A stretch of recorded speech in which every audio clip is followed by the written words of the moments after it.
Hello, my name is Aditya Sivaraj, and today I'm going to explain the concept of Ohm's law, which is a foundational concept in electrical engineering, electrical physics, and especially in electrical currents and circuits. So, what is Ohm's law? Ohm's law states that voltage across a conductor is equal to the product of the current flowing through it and its resistance, which is given by V equals IR, which is seen as Ohm's law. Voltage is measured in volts. I is the current measured in amperes, which is seen as a capital A. Voltage is seen as a capital V. And resistance R, a capital R, is measured in ohms. Now, let's give a simple analogy to explain Ohm's law.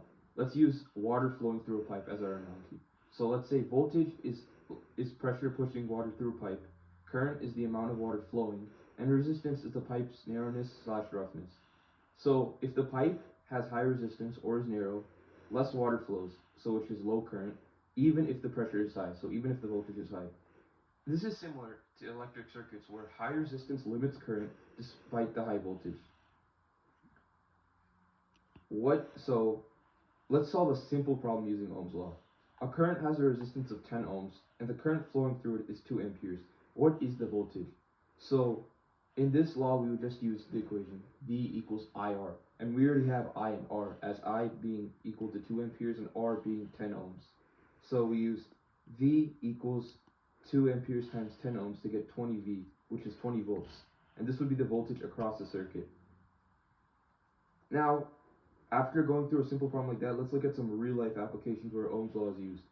Ohm's law is used anywhere, really. For example, calculating the resistance needed to control the brightness of an LED is one example. Designing circuits for devices like your phone or computer.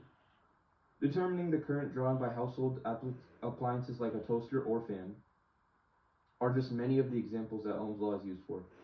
Understanding this law helps engineers and scientists make these devices work safely and operate efficiently. And then after that, we'll go to a second problem, which is a little more complex as it mixes in another concept related to electrical circuits and currents, series and parallel resistances. So for this problem, we'll consider a circuit with two resistors connected in a series circuit, with the first resistor having a resistance of 5 ohms and the second resistor having a resistance of 10 ohms. This circuit is connected to a 30-volt battery. So from this problem, we'll get 3 questions. What is the total resistance of the circuit? Basically, for this problem, we won't go too deep into series and parallel resistances because we're discussing Ohm's law today, not this concept. But for the relevance of this problem, the total resistance of a circuit would be seen as the first resistance plus the second resistance. So it would be 5 ohms plus 10 ohms equals 15 ohms, which gives you the total resistance for the circuit. This leads us to our second problem where Ohm's law is applicable. Using Ohm's law, we'll solve for a current.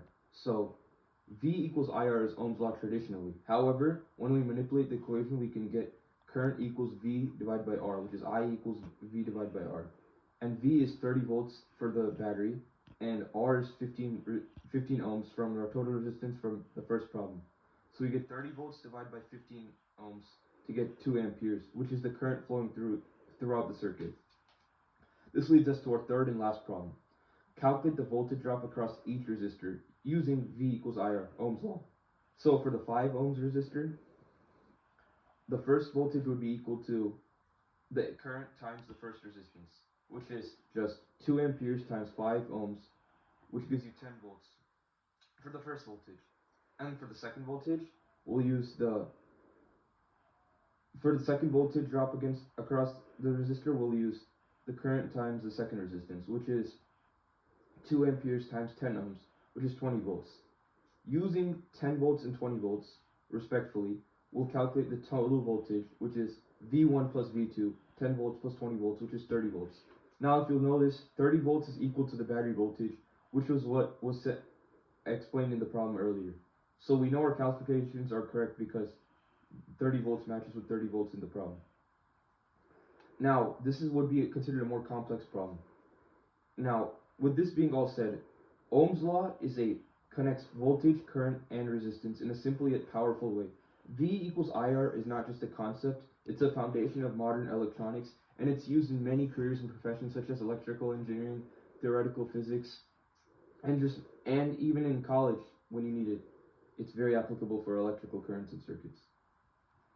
So with that being said, I hope this quick explanation of Ohm's law helped spark your interest in electrical currents and circuits, and in general electrical physics as well. Thank you.